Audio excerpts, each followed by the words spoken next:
So, refund.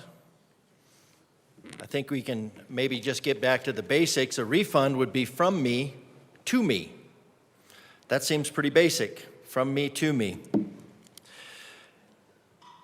And a mechanism is a machine or a process to carry out the intent.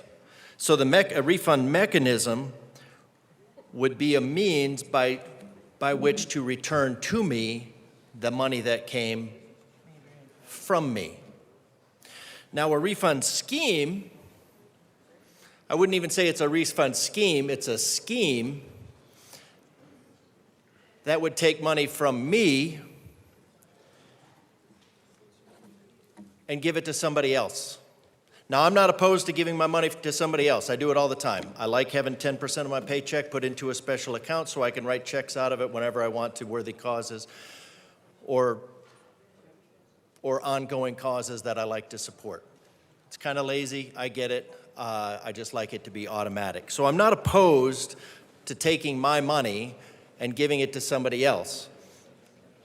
I am opposed to you taking my money and giving it to somebody else because what you're doing is ultimately you're not giving this money to somebody else. You're not giving my money to somebody else. You're giving my money, you're giving the money that was extracted out of the pockets of taxpayers by force, you're giving that money to you, to yourselves. You're giving that money to yourselves. You're giving that money to the coffers, to the General Assembly, to spend on what you want to spend it on. So this is not some benevolent, we're giving the money to somebody else. This is you're taking the money that's extracted from the citizens of Colorado and giving it to yourselves.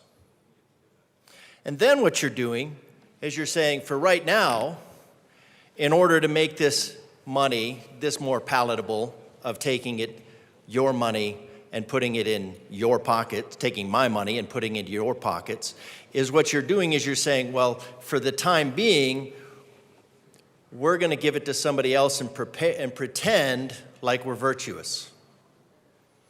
So you get to pretend that you're virtuous with somebody else's money. It's quite obscene. It's still theft. When you take the money from one person to yourself, it's theft.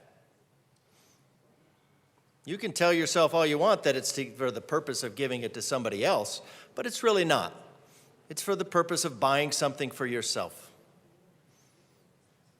It's to purchase the feeling of virtue for yourself with somebody else's money. So a refund mechanism, would be, and it's pretty straightforward, and I see, and this is how it's interpreted all the time, a refund mechanism, that the General Assembly gets to choose the refund mechanism. Well, the mechanism is the process by which a refund is made, by which a person A's money is returned to person A. That could be by check. That could be by cash. That could be with pennies, quarters, gold. That would be the mechanism. The scheme, the trickery, the smoke and mirrors is taking it for yourself to buy false virtue. And then what about when my colleague mentioned there is no surplus and you've created an entitlement?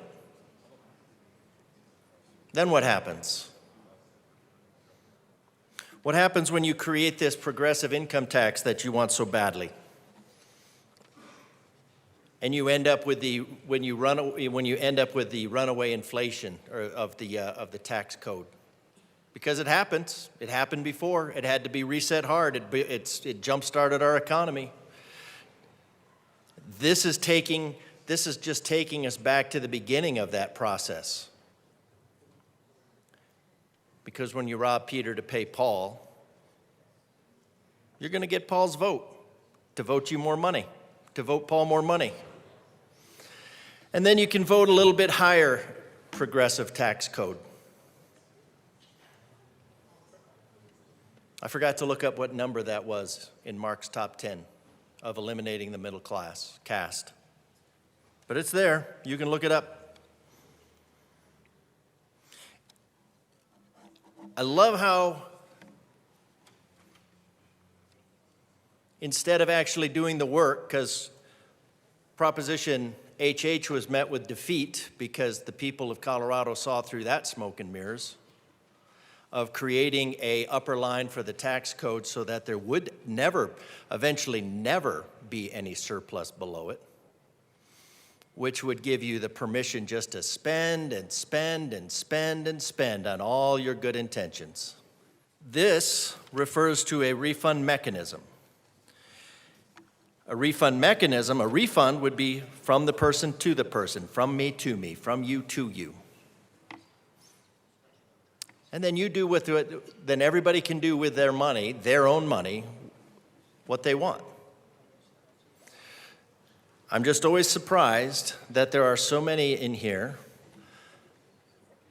that are so in favor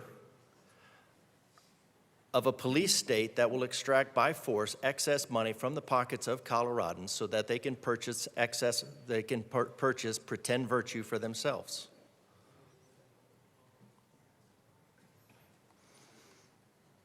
If people need relief, like you say they do, and they do, they need relief from this General Assembly. They need relief from the tax, the regulation, the energy prices that you inflict on them every single day. You inflict it on the poor, and then you say, well, we're going to give somebody else the money. Fix your energy policy. Stop basing it on a superstition. 1 part in a trillion. That's all. 40 parts in a million. Representative DeGraff, that has literally nothing to do with this bill. Well, okay. The energy policy that this General Assembly creates is inflicting pain on the people of Colorado, and the General Assembly is saying that they need relief from that pain that the General Assembly is inflicting on them. So that is the energy policy is part of the pain. It's a tax that the General Assembly is saying that the people of Colorado need relief. They need to get, the General Assembly is saying that, yes, we need to give the people of Colorado some breathing room from the boot of taxation. And they do. But instead of looking at what that boot of taxation is, you just reach into somebody else's pocket and take a little bit more. That's all you're doing. You're just taking a little bit more out of somebody else's pocket. You can call it whatever you want. It's not sustainable. It ends up hurting the people that you're pretending to help. The people who say they're looking out for the little guy, they've got their boot on the neck of the little guy.